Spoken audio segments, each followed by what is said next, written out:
Hey, what's up, guys? We have David from Groas. He is the CEO of Groas. So how's it going, David? How you doing today? Yeah, really well, thanks. Thanks for having me on today.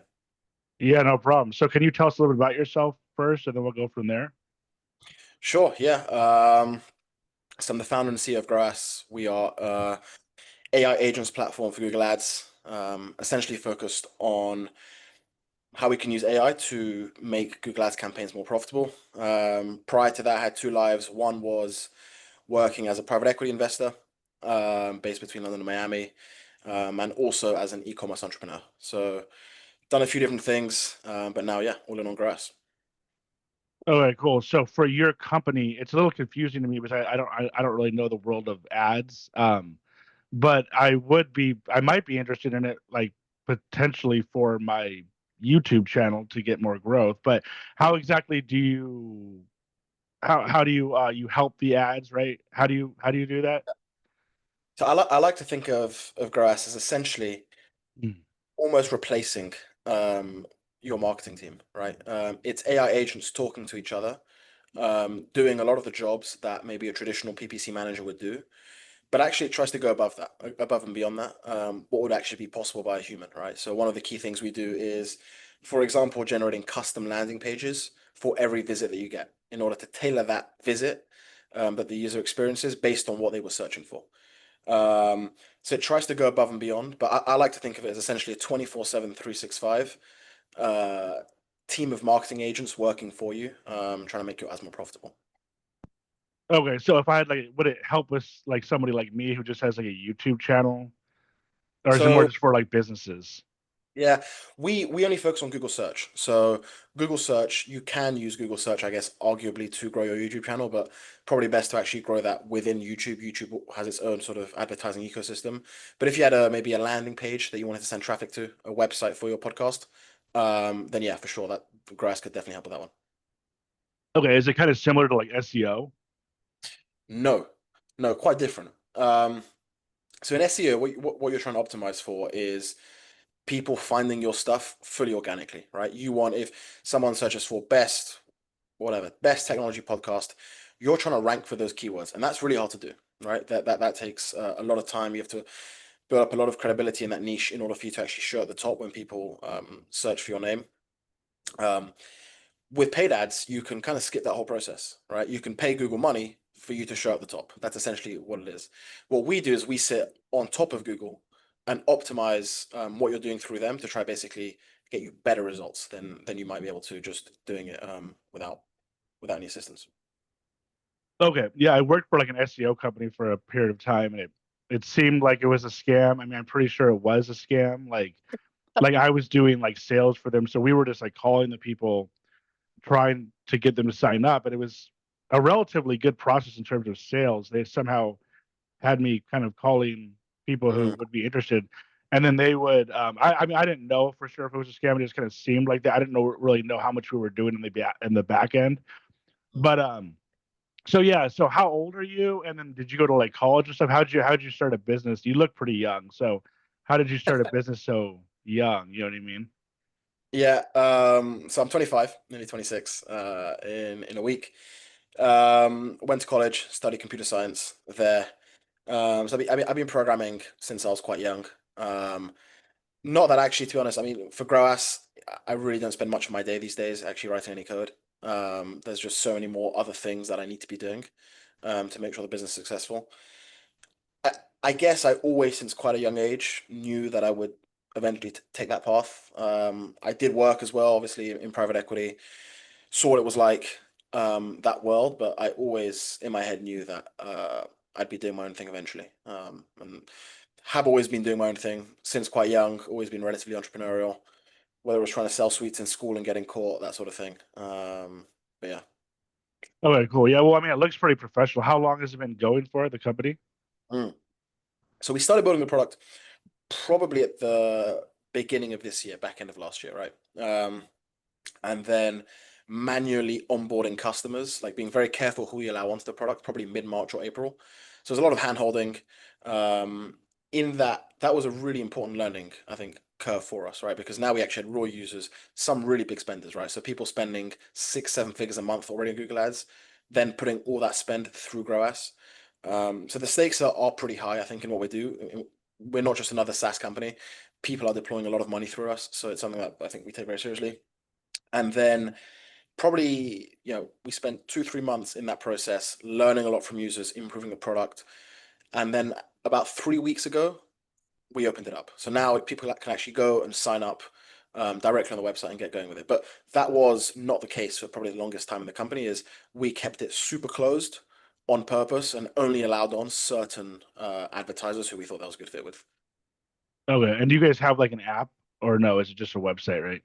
So yeah, it's a web app. You interact through it on a web app, but it's not Okay. like not on mobile, not really. Okay. Do you think eventually it'll go to mobile or no? It's too No, big. It's like for too big of companies, right? yeah, I mean it's pretty heavy duty stuff. Like it's not most people who manage their accounts through Grass are like PPC professionals who are at their desk, like trying to scale their accounts. Maybe there's like well, we do send, emails, alerts, that sort of thing will get to people's mobiles, but for day-to-day management, it's definitely done through a desktop for sure.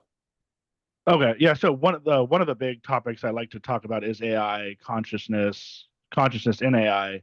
Mm, So I'm glad to have you on. So how do you view the whole world of AI currently? I mean, obviously you're probably yeah. pretty excited about it since you have a company in it. Like, yeah, what's going on right now in the world of AI?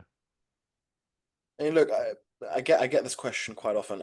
My answer is it's quite scary, to be honest with you. I'm not here to be like all smiles. I think it's quite scary what's happening, and what it's going to mean for a lot of jobs. I think a lot of people aren't prepared for what's coming.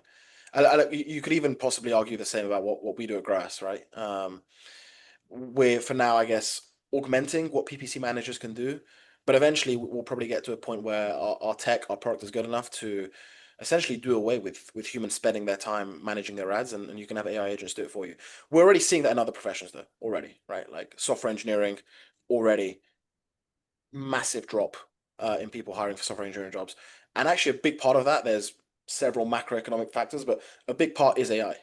I can hire an engineer today who can do probably, you know, the same amount as 5 engineers could do 5 years ago, 10 years ago. That's for sure. Um, so I think it's quite scary where it's headed, to be honest. Yeah, I mean, when do you think the big hit's gonna hit? Because it's like I kind of feel like we haven't really got like obviously with ChatGPT and Google Gemini and everything and I think Google Veo 3 might be like well, obviously the coding, like you said too, is a big deal. All of it's a big deal, but I feel like we haven't gotten to a point yet where it's, or maybe I'm wrong about this, but like where it's really kind of gotten crazy. I feel like we're still kind of at the LLM Mm. wave of it. I don't know. Like, I mean, you're right. I agree with you. Like, you're right. It's pretty impressive, but like, where shit's really gonna hit the fan. Like, do you think we're close to that? It'll be gradual. I don't believe that it's going to be one event. I don't believe ChatGPT releases a model tomorrow and then everyone goes into panic. Companies start panicking. Stock market drops. I don't believe that's what's going to happen. I think it's going to be a long, probably gradual process over 5 to 10 years, where you then go back and be like, oh wow, then you really see the damage and actually what's occurred. Um, yeah, I don't believe even if a model improves, let's say whatever, tenfold between now and next year. Um, I don't know if the impacts in the economy will be seen that quickly. It takes time, right? It takes time. Adoption is a big thing. Adoption of these tools is something that people don't. You can build the best tech possible, but if it's not being adopted correctly and efficiently, then the impact won't be there. So I think it's going to be a long process, longer than some people think, but it's definitely going to happen. Is what I would say. And And what? yeah, Sorry to cut you off. no, no, sorry, go ahead. Go ahead. Okay. When do you think like the singularity is gonna happen? I'm not sure. A lot of people talk about that. I don't know. I mean, you got some of the LLM CEOs saying it's the next 2, 3 years, some earlier. Um, Again, I still believe that ultimately, like what drives it is like how it's adopted, how quickly it's adopted. Um, and then once that starts to happen, then like any job that can be done at a desktop, like it's the white collar people I think who are the most at risk. Any job that can be done at a machine, a desktop, that's at risk by AI. That's my 100% conviction. Um, if you start to, we're not going to have a robo plumbing. We're not going to have plumbers that are robots set up to us anytime soon. Hardware is much, much harder to solve than software when it comes to it. Much harder. There's great advancements. There's a lot of investments going into that, but it's going to take a while, I think, before we start to see something like that. But anything that you do at your machine, that is at risk. Which is kind of crazy because I think that we thought that it was going to be like the Amazon warehouse jobs and the robots that were going to like kind of take over, but That it too, kind of maybe. what's up? That too, maybe. Yeah, but I mean, it seems like it's almost going more towards the white, like you said, the white collar jobs as opposed to Yeah, the what do you call it? Like the I guess blue collar jobs. yeah. Yeah. So in terms of the actual companies and the people behind the companies like Mark Zuckerberg, Meta, Sam Altman, OpenAI, Google, who do you think is doing the best? Who do you think is going to Yeah. get there first? And then also, what do you think about their intentions? Like, do you think that there's obviously the scary aspect to it, like you said. Do you think that I mean, obviously they must be thinking about it. Um, I mean, does someone like Mark Zuckerberg have any plans, to what to do when shit does hit the fan? You know what I mean? I mean, he actually said in a podcast not too long ago that I think 35% of code that's now written at Meta is done by AI. I think more. Um, so he's fully on board. He knows what's going on. I think it's really hard to say. Like of all these LLM companies, it's hard to say exactly like who's doing well because what ends up happening is one of them just releases a model out of nowhere after not saying anything for months, and everyone's like, "Oh, wow, wow!" But at the same time, then the next company then comes out, a few weeks later with their own model. They're all doing a lot. I think Google is probably the one company that when the whole AI stuff happened, people I think wrote them off because they did not have a head start. But in my view, Google's not going to lose. There's no chance. They have more. The amount of just simply like processing capacity they have to train their own models is, I think, more than all the others. So I wouldn't count Google out, even though a lot of people have. Yeah, Yeah, it's almost like they were like lying in wait, right? And then all of a sudden they just came out. Recently, they kind of came out with the VO3, and then obviously the Gemini 2.5, and that kind of. I mean, in my opinion, I'm using that more than the other one, so I actually kind of do tend to trust Google over the yeah, other ones so far. I feel like they're probably doing the best as of right now, but agree, agree. I mean, look, they're in a really interesting spot, right? Because when ChatGPT came out, made all this noise, etc., etc., ultimately it's their biggest threat that's ever existed in the history of the company. It's the only ever meaningful threat that's ever occurred in Google's history, ever. Is now people actually going to ChatGPT to get their answers for things. Um, so they took their time to respond, but I think now they're responding. Google search is going to change a lot. We're very aware of this. We are a Google search company. That's all we focus on. Google search, Google ads, all of that's going to change a lot. And I don't even have all the answers to what that's going to look like. I think few people do, but it's going to change a lot to adapt to the new world. Um, so yeah, very interesting times. Very interesting times. A lot going on. yeah, yeah. Good time and good time to live in. Yeah, so in terms of what they well in my opinion, as of right now it's going good. And I tend Awesome. to think like I had like kind of like a not a debate with my fiance, but I was talking with her about it and it's like I could be told and I actually brought this up where it's like I kind of feel like for one, I kind of have like a trust in humanity. So I kind of like maybe it's Yeah. like a naive trust, but I kind of feel like obviously all these people, everybody who's involved with it, and not only them, but even the people who are kind of like someone like all the big people. I don't think they want to like ruin No. society. So I think that ultimately they're trying to do good. It's just kind of like does the cat get out of the bag type thing. But I would imagine that they have a pretty good like hold on everything at the top, or at least I would hope so. And then also I feel like everything that is being trained on right now is being trained on essentially humans, and I don't necessarily think we're at a point soon where it's going to become conscious. So I kind of and it's not going to start thinking for itself. So I think that like everything it's basically being trained on is by humans, but then it could be like it could like I don't know if it's going to be able to surpass us anytime soon. What do you think about that? Like super intelligence. 100% it will. You think 100%. soon? Yeah. Yeah. Next, for sure. Next 2 3 years. And I think for me, for my definition of that is when it can start to answer problems. that humans haven't solved before, like scientific types of problems, biological discoveries, that sort of thing. And I think we're not there, but there's things along the right tracks. Like I'm hearing a lot of people in academia talk about how they're using it to even like go through their own workings, and like, these are really advanced niche sorts of things that maybe models wouldn't have been trained on before. Um, so I think no, it's not a question of if, it's a question of when. But they will get there. So if it's being trained on everything right now, it's being trained on this human knowledge, even when Right. it comes to science and everything. How is it going to get to the point where it's passing human intelligence? Like, is it literally going to start thinking on its own? A lot of them do. A lot of them reason. That I mean, that's been the basis of machine learning for a long time. But basically, when LLMs first came out, what it was, I mean, really what it was, is essentially next keyword prediction. It was trained on, let's say, the whole internet. You ask it a question, and it basically, for every single word in its answer, and that's why you had some crazy hallucinations, it would um, pick the next word in that sentence or token, whatever you want to call it, based on probabilities. It says this word here belongs most likely here. So it's purely like a statistical guessing game, essentially, at the start. Now, a lot of these models have proper reasoning, like reasoning agents that think from first principles. Um, so yeah, the short answer is it's not a question of if, it's a question of when. So you think they're intelligent, but you don't think, I'm assuming you don't think they're conscious, right? No, Do no, you think that it'll eventually become conscious or I anytime don't know. soon? I don't know how defining consciousness is also quite hard. Yeah, I mean, like mainly like me or you, like will it get to the point where it's kind of like feeling, touching, seeing, and it's what it's like to be like a computer or like LLM or whatever.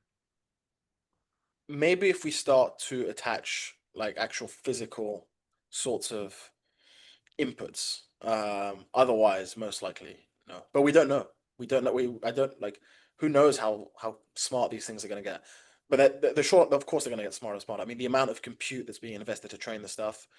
Um, Also, I don't think we're running out of data anytime soon in terms of being able to train the stuff because you can actually have AI generate its own training data, and that's what a lot of these companies are also doing.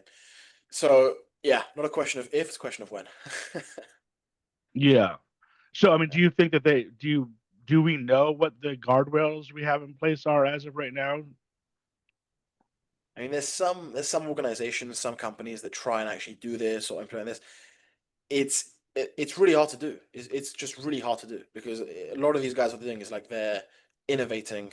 You know, they're like we don't know what we don't know. So I think it's really hard to do. Also, another thing as well that needs to be taken into consideration is what's happening with China. Right? They're also building their own models, um, and they're very serious. They're definitely not putting any guardrails when they're building their stuff. They just want to get the most powerful model. So that's also something that comes into play, and makes this probably even more serious. So in terms of other countries, we have China. They're pretty much the main other one. Is there any other ones that are close to us in China? I mean, there'll be some other superpowers there, but I think China is definitely the close number two. Okay. Yeah. And China's main one is DeepSeek, and then they came out with another one too, right? Manus or something. Kia, I mean, there's a lot of really niche models that get released. The thing is, I personally don't even pay too much attention to what's happening with it because every week there's a new model that beats the benchmark of the previous week, and that is this much cheaper. So the models themselves will continue to be commoditized, which is a good thing for businesses using those models, um, and potentially a good thing for the consumer because they can get better products and services for cheaper eventually. I think that's the end game for AI, and what's going to happen is. Um, Consumers will be able to get products and services at a fraction of the cost, that it is today. Because especially if you subsidize labor and that sort of thing. So yeah, I think a lot of changes are coming. Yeah, that's like one thing that I've noticed about it is like there's so many of them coming so quickly that it's like I have so many different options that Yeah, are essentially, and so many of them are free at this point or like yeah, cheap. So it's like if I want to use Gemini, Google, if I want to use Grok, if I want to use Meta, mm, like it's like I'm literally like I'm able to, and I'm using these to like do not only LLM stuff but like AI image generation. So Mm. it's like in videos and stuff. So it's like super convenient for me, Yep. but at the same time, it could, the genie could come out of the bottle. So do you think that Google is like, I mean, it just seems like these companies have to be a little bit afraid. Like, do you think Google's a little bit afraid, like, that the genie is going to come out of the bottle with this? Like, I kind of felt like with YouTube, there's going to be so much AI content on YouTube that Mm. it could like almost ruin. Maybe, but maybe they look at it as it being like a good thing, kind of like just They they do. more content. They do see it as a good thing. That's for sure. Because content is content, and like I think we're also going to get to a place where it's going to be very hard to to differentiate between what is actual like human generated content versus AI generated content. But that is a big positive for Google. Big positive. I mean, the more content there is, the longer people stay on the apps, um, the more money they make, basically through showing people ads. So, and that's also why they're releasing all these tools, like VO, exactly as you said. So it's yeah, it's definitely a good thing for Google and a lot of these other companies. That's why Meta as well is investing so heavily in it. They open source their model, right? They've open sourced it. I think they've invested like 35 billion, I think maybe more, in just training their own compute infrastructure. So yeah, for all these companies, it's a really big positive. The name of the game is content. End of the day, that's the name of the game. It just seems like a lot. Like I would say, like almost half the people are kind of getting pissed off though of the AI content. You know what I mean? Like you see so Mm-mm. many comments and stuff of people being like Oh yeah, this AI slop or whatever, and it's like you think that that would piss off a lot of their customers that they're getting this, and then eventually it's going to get to a point where like you're not even going to know if, like you said, you won't. things are real or not. So it's like, You won't. And the comments will be AI generated as well, and a lot of them are by the way. Even if you go on X, the amount of nonsense X posts and Twitter, whatever, Twitter posts and comments, so many are just completely AI generated. They're just running themselves, accounts that run themselves. Um, but again, the idea of content also becoming, I don't want to say free, but virtually close to free is also really good for businesses, right? Like again, I know from my e-commerce days, if I had a product, right, and I wanted to spin up some ads around the product, you'd want to go hire a UGC creator. Like these people can charge $200, $300 a video for like a 30-second clip of them talking about the product. In probably a year from now, 2 years from now, you can pay one of these models 10 cents and get probably the same video. Um, so there's so many areas of the economy that I think people aren't really appreciating the impact it's going to have yet. what was that one for? Which one? The $200 for the Oh video? no, no, that's just like a standard price. It's probably more. Like you just hire a UGC creator to like talk about your product, whatever it is you're selling. I used to have, for example, a brand that would sell male intimate trimmers. Um, and for that, I had to hire a whole bunch of male and female content creators. I mean, the things these people ask for are pretty insane in terms of the prices. Now you can get basically the same content, or you will be able to for like 10 cents, 5 cents probably, same video. But I mean, what is the video for? Oh, for ads. Oh, To just post for on like, your, okay, so it's like yeah, $200 for like an ad for your company or whatever, but it's gonna eventually be 10 cents for the ad. correct. To Yeah, generate content for the ad. Or or just for like a normal Instagram post. You just want to have some organic traffic. You post a video of someone using your product. Um, yeah, these things can get really expensive, really expensive. yeah. So which one do you think is the best right now? Like what's your go-to app or LLM or whatever you want to call it? I think it depends for what I'm trying to do. I think in terms of writing, like creative writing, I think Claude is probably the best right now, at least for me. It's the one that writes the best and seems the least AI generated, I think. Um, Grok I use a lot for research. The Google ones, of course, I use more like day to day, but I think that's probably how I'd rank it. I'd say Grok maybe for research.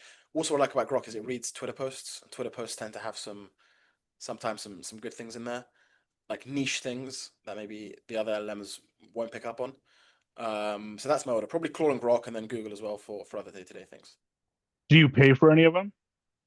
I pay for Claude and Grok. Grok, I think Grok I have because we're on Twitter. We have a company page, etc., etc. And then what does Claude give you that like it doesn't if you don't pay for it? Is it $20 a month for Claude? $20 a month. It's just about the number of requests I can put through a day, and length of content it can generate.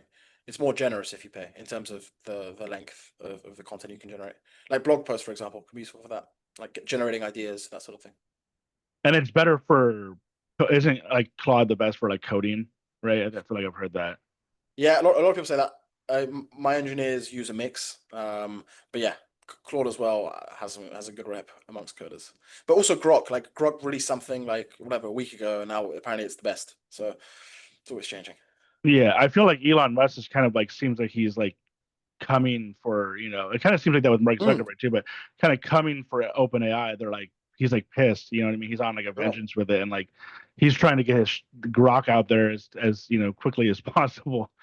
Um, and then I mean, grok's probably the best too for being able to do stuff that other ones won't do, like Mm, sensitive, yep. yeah, stuff. Um, yeah, so you mentioned open source too for Meta. I obviously know the term open source, but what exactly does that mean? Does that just mean anybody can go in there and mess with the coding, or like, I mean, what does it mean exactly? Like, They basically make public the weights of their models. So they make public essentially a lot of the source code and training data that goes into building the model. Um, we're at a point now where actually a lot of the open source ones are like not as strong as the closed source ones, but getting there. So like since the start, it's always been open versus closed.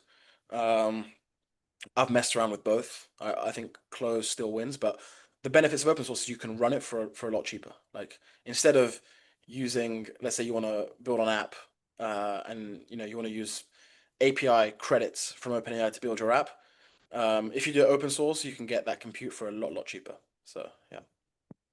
but I mean, in terms of open source, like, does that mean that like you can go in there and add to the model, basically? I mean, not anyone can, Like, but at are least you able to if no. you I mean, wanted unless you're, I think yeah, you got to like there's like teams, there's like online teams that sort of organize themselves.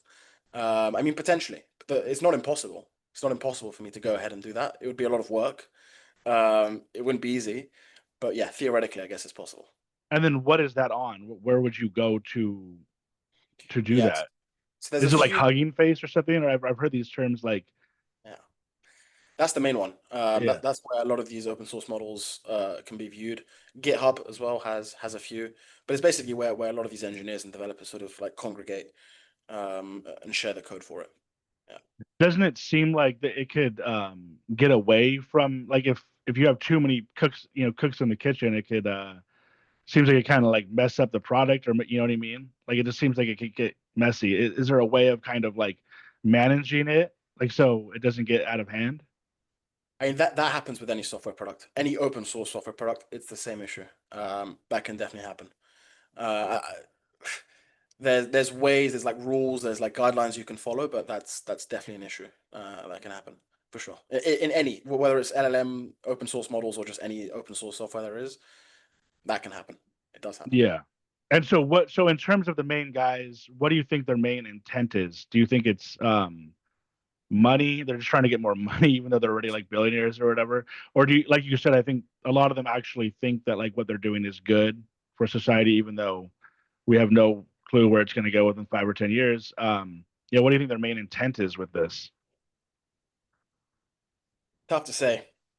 It's tough to say, obviously, without like all of these, these top guys who run these companies, they all have slightly, I think, different psychological profiles, so probably different, you know, different ambitions. But if anything, it's more like my competitor is doing this, I have to do this, right? Like if I don't do this, I don't survive, and they're right. I think that's ultimately what drives most of human behavior anyway. Those sorts of incentives. Um, like, Mark Zuckerberg can't just go to the board of Meta and say, hey, look, yeah, we're seeing all this AI stuff, but it's probably not important. Let's not invest in it. He has no choice but to try compete. And now we're at a stage where it's like, yeah, there's so much innovation happening, so much funding going towards it that it's gonna, I think, open a brand new world. Yeah, hopefully it's for good. I mean, it's Yeah. because I mean, if it's not, it's like, what's the point? You know what I mean? So I mean, some may know this, but before even ChatGPT became big, it became a hit, whatever. Sam Altman, who I'm sure a lot of people will recognize the name, Yeah. he um he wrote some blog post. on essentially a post AI world and what money looks like, what the world looks like. And essentially, what he was advocating for was universal basic income for everyone. Um, and that's, I think, how he even saw the world go, even before, he had all these breakthroughs with OpenAI.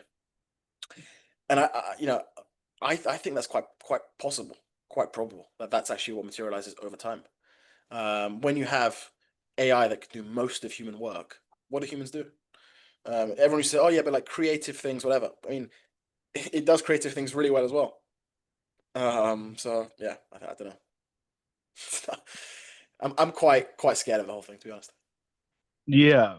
I mean, just from my, I mean, obviously, I don't know Sam Altman. I don't know Mark Zuckerberg or any of the guys. Elon Musk probably comes off as the most unhinged to me, but Sam Altman definitely kind of comes off as like at least he seems like he has good intentions. You know what I mean? Like I don't look at that guy and think this guy's some crazy Mm, dude, but I don't really know. He could be yeah, faking it. You know?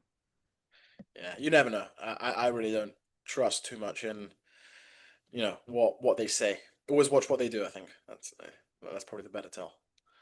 Yeah. And then there's been all this stuff going on in OpenAI with him being kicked out and then going back in and then people leaving and stuff. So yeah, it's not looking too good. But so in terms of the future of AI, I mean, what do you think what's your projection for everything? I know we've kind of run over it a little bit, but like right now we just basically have the LLMs, right? And then like I've heard within 5 years we'll have the agents. Yeah, So the agents are just going to do essentially everything for me or yeah, you. Like it's just automatically going to do what I'm already was going to yeah. do anyways or something. Is that Yeah, I think you'll have agents specialized in certain functions. I mean, that's actually what we're doing with Groas, right? We are building agents specialized in Google Ads. Like that's what we do.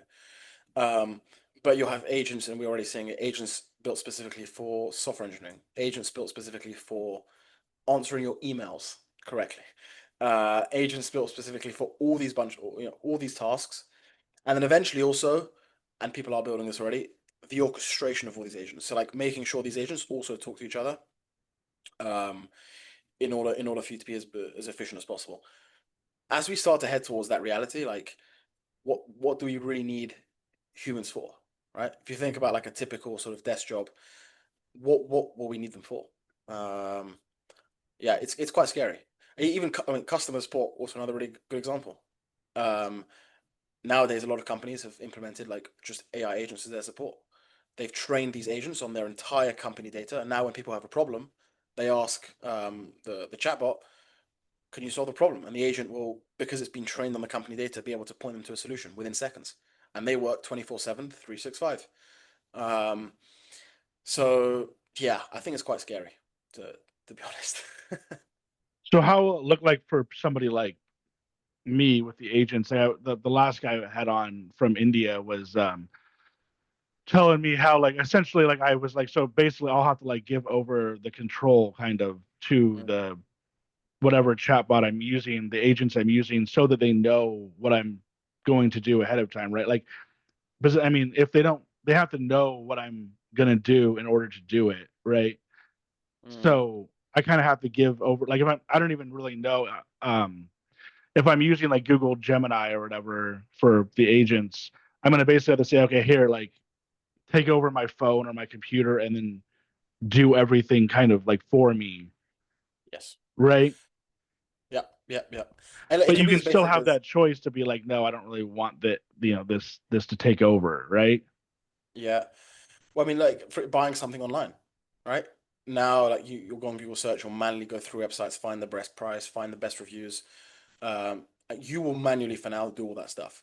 I think in future, and by the way, Perplexity also kind of does this now. They're building towards that with their common What is browser. it? Perplexity? Yeah. I've heard of their Perplexity, browser, yeah. yeah. Like you'll just be like, hey, find me the best bicycle at this price point that can be delivered to me in the next 3 days. It'll go scout all of the internet for you, look at all the reviews, etc., and then actually go and make the purchase order for you with the credit card details it has on file. Um, that's now saved you like an hour of research into finding and actually ordering the thing that was suited towards you.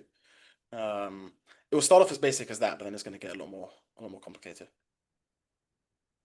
Yeah, like with that type of thing, it just seems kind of like why, what you said it was an hour, but I mean, I don't know if it would take me an hour, but like it's kind of like why use that? Why not just do it myself? You know what I mean? Like I've heard it's gonna like book trips for you and stuff or whatever, but Yep, it's yep, like yep. I'd feel like I think I'd feel a little bit better if I just did it myself. Because like, what if the agent messes up somewhere and then like Mm. you go to the wrong place or whatever. You know what I mean? Like it just seems like it's gonna get a little bit too crazy. I mean, obviously I could be wrong and it could be all like super fixed in and it never makes mistakes. But to me, it's just It'll almost like happen. why don't I just do it myself? You know what I mean? But Yeah, no, it will happen. It will happen. AI still does get things wrong, especially for more complex tasks. It will happen. But I think we'll slowly, like all technology, slowly get to a point where those errors get removed. And it's just overtaking like your day-to-day functions, I think, for sure. yeah, Um, yeah, it's remarkable the amount of funding, like talent that's going into this right now means that the rate of progress is just going to keep increasing. There's a lot yeah. of you can like pull up just to see the rate of progress of the LLMs, and it follows like some exponential curve essentially in terms of how smart they're getting and how much data they're being trained on. So yeah, it's uh it's quite scary. I mean, if you think it's so scary and so you kind of seem to be like a doomer about it, it's Yeah, almost yeah, kind of like at this point, like kind of like what's the point? You know what I mean? If in 5 years everything's going to be taken over, it's almost like could you just throw up your hands and be like, well, I mean, I guess you kind of have to keep doing what you're doing anyways until then. yeah. You know what I mean? It almost kind of I seems agree. like what's the point of, Yeah, doing you anything. know? Yeah, if everything's going to be taken over within 5 years. Yeah, I agree. I think 5 years is quite bullish. I think 5 to 10 is probably a better like in 10 years. I think the world will look really different, really different. Um, I think 5 to 10 is probably more fair. But I think in the meantime as well, I think just do what you want, just do what you like, do what you enjoy. Um, I think one thing actually that is not replaceable by AI, although already we're seeing that actually happen a bit, is like if you can build a good online personal brand, that's irreplaceable. That's going to be, I think, even more important in the era of AI, without a doubt. Because that, yeah, What do you mean by online personal brand? Like, what would be an example of that? maybe you have a following on Twitter where you talk about one niche subject and people know you as like the go-to person for that. That's going to be more valuable, I think, than ever. We are seeing actually many personal brands being like fully made by AI. Like it's a fake uh face, AI generated face, fake name, etc. The content that's being posted is all AI generated. Um, there's also like AI OnlyFans girls, for example. So all of that stuff is also coming, but I think having an online personal brand is going to be really, really important. Yeah. So going forward beyond 5 years, what do you see 5, 10, 20, 50, 100? You know what I mean? Like, what's after the agents, I guess? Like robots just being in everyday life. Yeah, I think hardware is next. Hardware is a lot harder. Like, if you excuse the pun, it's a lot harder to solve for. Really hard. There's a lot of investment going into that right now. Lots of cool companies doing some cool things, raising like crazy sums of money to do it. But for many reasons, it's just a lot harder than like software type things to solve for. Like self-driving cars, everyone's been talking about that for years. We're still not there. We are, yeah, maybe in some places in the world, maybe in San Francisco, you'll see some, but that's not like at all where we thought it would be, right? That's been a big, I think, letdown. Um, Hardware is a lot harder to solve for. Um, so I don't see us anytime soon, like I said, having robo plumbers show up to your house and do that for you. That's just no, no way. Yeah, I saw Waymo in LA, which I didn't even know that they were really in LA, but I guess they are expanding. That's Google, right? Google, Waymo. Yeah, that's right. Yeah. Um, and then yeah, so in terms of the simulation, like, obviously I recently saw the Google Genie 3. I don't know if you've seen that, where like you're literally going through the world and then you can change the world as you're going through the world. I didn't see that one. You haven't seen that one? Yeah, it's Uh, Google's new thing. It's crazy. Like it's like almost like you're in a video game, walking through like a video game, but you can change it as you're going. So you can like add an animal coming in front of you or whatever. It's almost like a game that you can play as you go, you know? Okay, interesting. So in terms of like the simulation, do you think one, we're in a simulation? Two, I mean, it looks like we're kind of going towards that. We're going to get to be able to build simulations probably relatively soon, right? Within maybe 10 years. So do you think there's a what are your thoughts on the simulation? And I haven't given that one too much thought, I think. Uh, Who am I to say? I don't know. I think No one Musk's knows. saying that we are, right? Yeah, he said it's like 1 in a billion chance that like we're We're not not. or something. Yeah. Yeah, Because I don't of know. yeah. Yeah, that stuff is way above my pay grade, to be honest. But I mean, in terms of being able to build these sorts of environments, then yeah, for sure, that's gonna be even more prevalent. But whether we're in a simulation, I don't know yet. Yeah. So you think we're going to start building our own. Yeah, yeah. What do you think the main reason for that would be? Just for fun, for to learn stuff? Yeah, that's just I think that's just a human nature one. I think we're like quite keen explorers naturally. I think it's fulfilling that pretty innate desire. Uh, yeah. A lot of the VR and AI applications that we've seen, they've had some success. Like I think in surgery they're being used a little more, but like the whole VR boom hasn't really materialized much, right? I think Oculus is like the main, I guess, consumer product that came from that, but there hasn't been too much like actual like money going into it since. Yeah, I mean, I think a lot of it maybe has to do with the fact that like it's just really kind of like awkward, like having the thing on all the time. At least for me, I mean, I don't know. I think kids are maybe more into it than Hmm. adults, but yeah, I mean, overall, the metaverse kind of failed, right? So it's like it seems like we're not really going towards the metaverse. We're going more towards AI, I guess. Um, Yeah, yeah.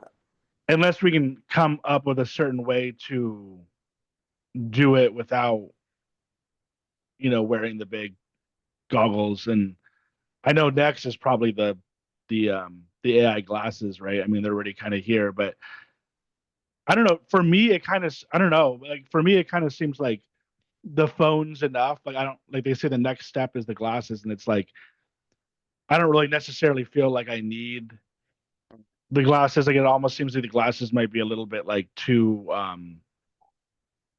what's the word distracting if I'm having things like pop up in my glasses. I don't know how you feel about the glasses or if you've even tried the AI glasses, but I've tried some of these things. It's never really taken me. I get like dizzy if anything inside them. yeah, that's how Um, I feel. yeah. I don't want to say all this stuff was a failed experiment. I mean, like, even Zuckerberg renamed his company based on what he thought the direction was going. Now it's pretty clear he's all in on AI. So I mean, we'll see what AI does for it, right? We'll see. Um, but it's yeah, it's not something I think. Gaming is obviously yeah, a big application of it, but apart from that, it's not something I think for now will be too much like used too much in day-to-day life. I think. Yeah. So I mean, we kind of like mentioned consciousness before, but I mean, would you kind of agree that like if the AI doesn't become conscious, if it's like intelligent but not conscious, um, Mm. I don't see it kind of trying to take over. Like as long as we keep it a tool, and it's not thinking on its own, which I kind of tend to think. I for some reason kind of tend to think like it's never going to be like really fully aware to where it's I need to like kill the humans or whatever. I could be totally wrong about that, but and that's mainly just because I don't think that it's conscious. And if we don't even really know what consciousness is or how to get there, I don't think it's ever really going to be thinking completely on its own. Like, what are your thoughts on I think that? it already is. Um, But I mean, it's not making like decisions like me or you would, right? Where it's like it's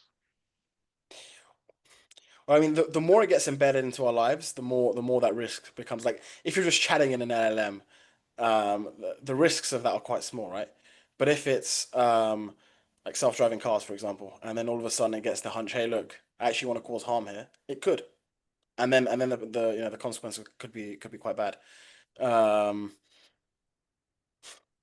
But I don't think it's to the point yet where it would want to cause harm. And I think that if it did, even with the LLM, it could potentially there's been stories of it telling somebody to do something bad or whatever. But in my mind, I don't think that it actually wants that. I think that no, it's probably just some sort of yep, um programming error or something. Like it just there's a glitch or something. Same thing with the car. Like if the car is driving around and it's like I want to kill these people, I don't think it's actually thinking I want to kill these people. It's more just probably like a glitch, right? I'd agree. So if it never gets to that point where it becomes Mm. Evil. it's making its own decisions, kind of. Yeah, now we're getting into morality and whether LLMs have morals and stuff. We Well, don't know yet. not even so much of morals, just have its own it's doing what it wants. It's do as opposed to it doing what you want it to do, it's doing what it wants. I don't really feel like we've gotten to the point yet where it's doing that. No, but we will. With AI agents, that's what's coming, right? It's doing what it believes is best in the current situation. You are no longer prompting the tool um, for your own benefit. It's just doing it on itself, by itself. Like for example, when ChatGPT first came out, software engineers were asking ChatGPT, they were pasting their code in and saying, "How can I improve this? What's the bug? Whatever." ChatGPT would then come back and say, "Hey, this is the bug. Fix this." The engineer would then go into his code base, fix the bug, and all is good. Now we're at a point already where the agent can basically take those decisions by itself. It can look at your code base and automatically fix it. That's what we're doing at Groas as well, by the way, with Google Ads. We're now getting to a point where we just have the agent completely decide, hey, look, let's pause this ad. It's not profitable. Um, when that happens like more and more, and we see that occur like across various applications, then yeah, uh, uh, things can go wrong. They will go wrong. But I mean, yeah, things go wrong, but at its core, is it self-improving based on what you've programmed it to do, or is it self-improving because it wants to on its own? You know what I mean? Like, is it Good question. No, it's for now. It's still where it's based on what we program it. Like the overarching goal is what it takes into account, which is set by the human. well, I think the problem is if it gets to the point where it is making decisions completely on its own. Like I want to Mm, kill this person, you know what I mean, or whatever. Like I want to kill these humans because they're just a waste. Like as long as mm. we kind of keep it from doing, as long as we keep it as being a tool as opposed, I don't really see why we would even want it to get to the point where it's super intelligent or where it's maybe it could be super intelligent, but where it's literally just making its own Yeah, yeah. decisions. I don't really know why we would even get to that point, and I would kind of just assume that there would be guardrails up. Like you said, China probably doesn't have any, but I would assume that I would hope that like the government would step in at some point and say, okay, we got to stop this. And do you think that like we're kind of at a point where if it does get to that point, we're like, well, we'll just be able to stop it because we'll be able to like unplug it essentially? Or I mean, No, what's our reasoning with that? no. I think if China doesn't have any guardrails, then the US certainly won't either. They're not going to stop development, and things can get leaked, right? Maybe we're already at that point, but it just hasn't been released, right? Maybe there's certain people who know certain things. There's models out there that are already like extremely intelligent. We've already reached it, but it's not being released yet. That's also, I think, very probable. It's completely possible. It's completely possible that that's the case. Um, And no one really knows unless you work in these yeah, areas, right? And even then, you're not going to come out and say it. exactly, exactly. Um, yeah. Yeah. So in terms of making money off of this stuff right now, it kind of seems like there's a bunch of ways to make. I would Mm. imagine to make money. What are your best advice for making money off of this stuff as of right now? Off of the tools themselves. Yeah. And like, if you can build your own AI tool, then that's definitely a step in the right direction. That's great. It's not easy to do, but there's ways around it. I think just any like if you're just getting into AI, whether it's, I don't know, you're working in a sales position for an AI company, that's going to be a good place to be, I reckon. Um, I think, yeah, it's hard to say. Again, I don't know what it's going to look like a year or two from now. Like even for us, things change so much. Like literally, we are having to change our stuff constantly because of other factors we can't control. Um, so I don't know if I have any like concrete advice. I think just, I guess, do what you like, but if you can somehow get involved in AI over the next few years, I think that's going to be a very good place to be in. Yeah. Yeah. So what are your thoughts on consciousness in general? Like, do you feel like I mean, I know we've already kind of got over this, but like it's going to be able to become conscious?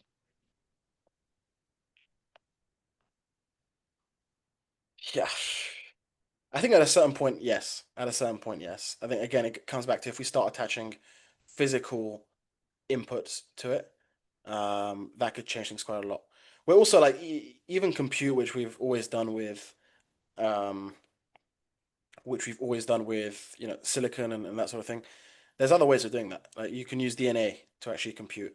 Um, that's gonna be quite interesting. There's a lot of You would advanced. use DNA to compute?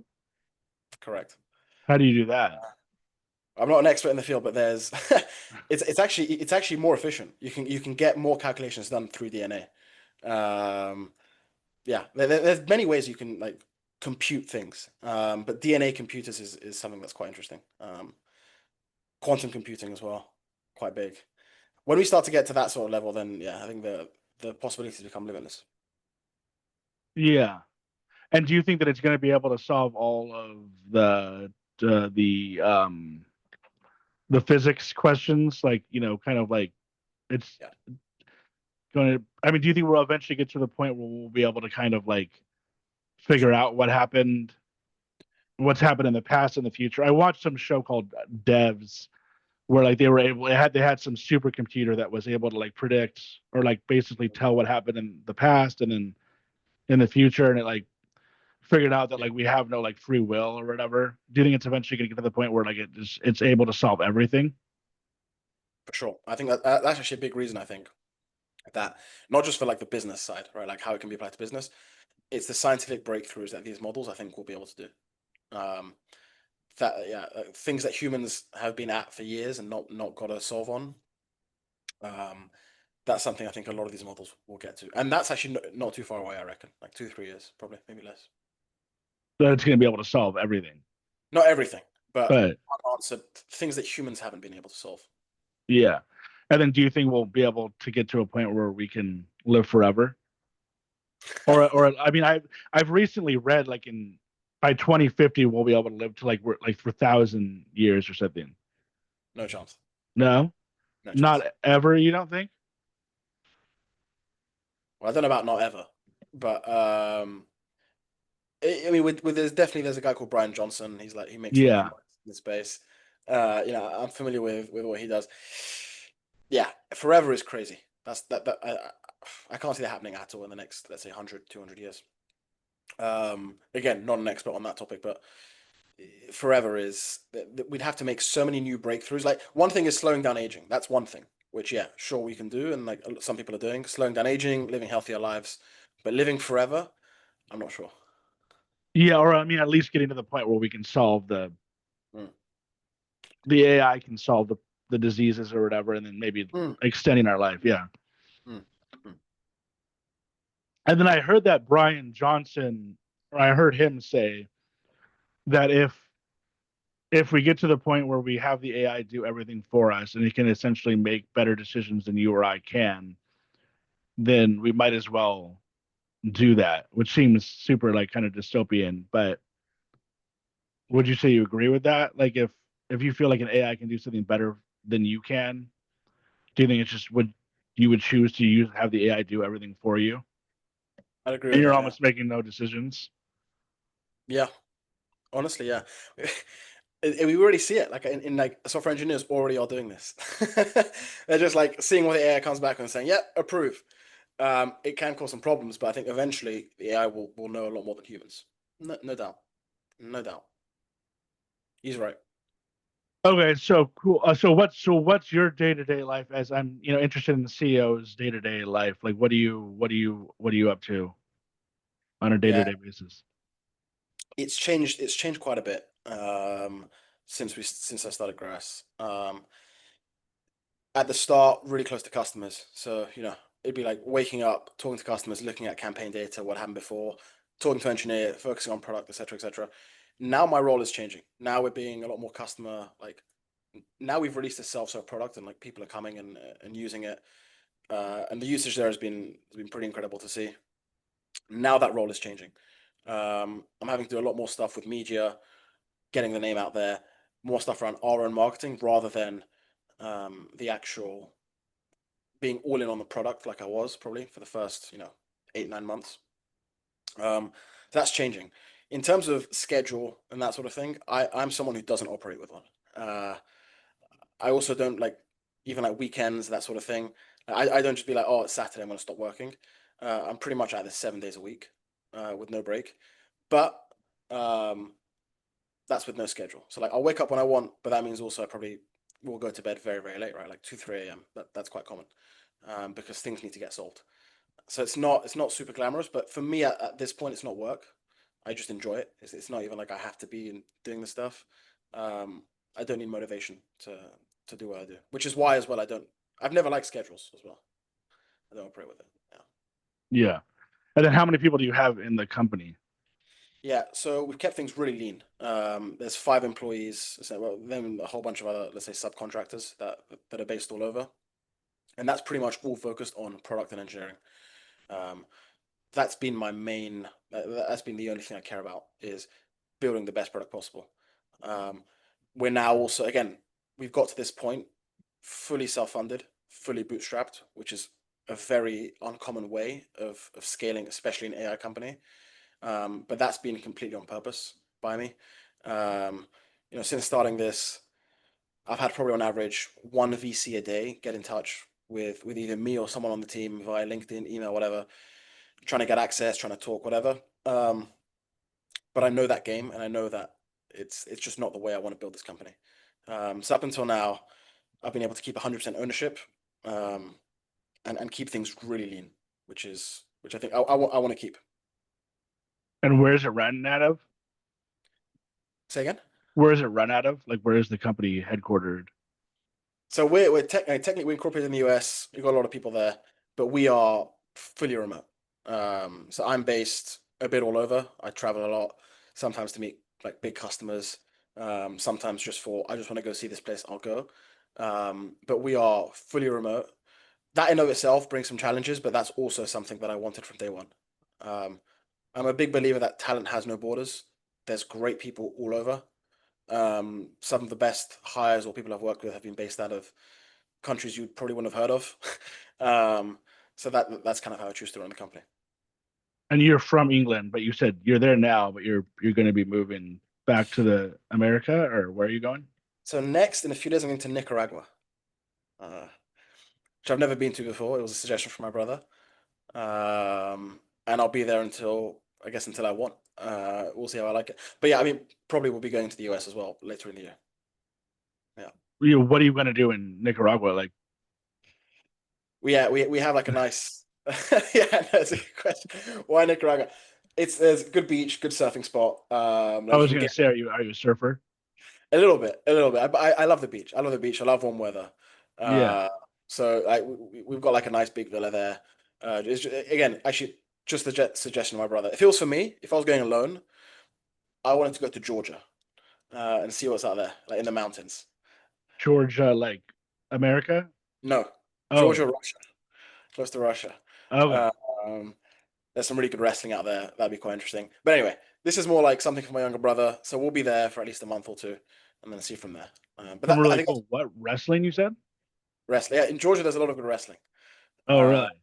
yeah, yeah, which is interesting. But Nicaragua also, it's a good location because it's really close to Miami, like 2 3 hour flight. It's probably one of my favorite places in the US. So we'll be going there. Um, Close to Bahamas, Cuba, all those places where we'll probably go as well. Um, And then you do everything from essentially your computer in Nicaragua, basically. Correct. Yeah, Correct. That's That's how it's cool. been from the start. It's been that way from the start. And I want to keep it that way. I mean, I've heard so many people like say, "Oh, but you need nothing." No, Uh, ultimately, it also comes down to hiring the right people, right? If you don't hire the right people, motivate them well enough, incentivize them well enough, it's not going to work. It's not going to work. But I think so far we've been pretty fortunate to do that. I think quite well. Um, but yeah, if for this company, this is I definitely want to do it this way. It's been fun. Yeah. Do you have any plans or do you have any surf spots you want to go to in Nicaragua? Or Yes, San Juan del Sur is where we'll be going first. what is it? San Juan del Sur, which is where is it? So I've got a map here. It's like in the south. It's in the south, right next to Panama, no, right next to Costa Rica, actually, right next to Costa Rica. Um, so yeah, that'll be fun. Okay, cool. Yeah. So if you could just plug your company, everything about your company, and then I always ask if there's any movies, TV shows, music, podcasts, whatever you're into. Yeah, Sure. All right. So look, to find out more about us, it's groas.ai, GROAS.ai. Find out more about me. When you get in touch, it's dp@groas.ai. In terms of shows that I watch, and these days I watch less and less, like having less time. I think Diary of a CEO is quite a popular one. So sometimes I'll tune in and hear some good guests. But yeah, I think that was it from me. that's it. All right, great. David, thanks for coming on and thanks for listening, guys. Bye.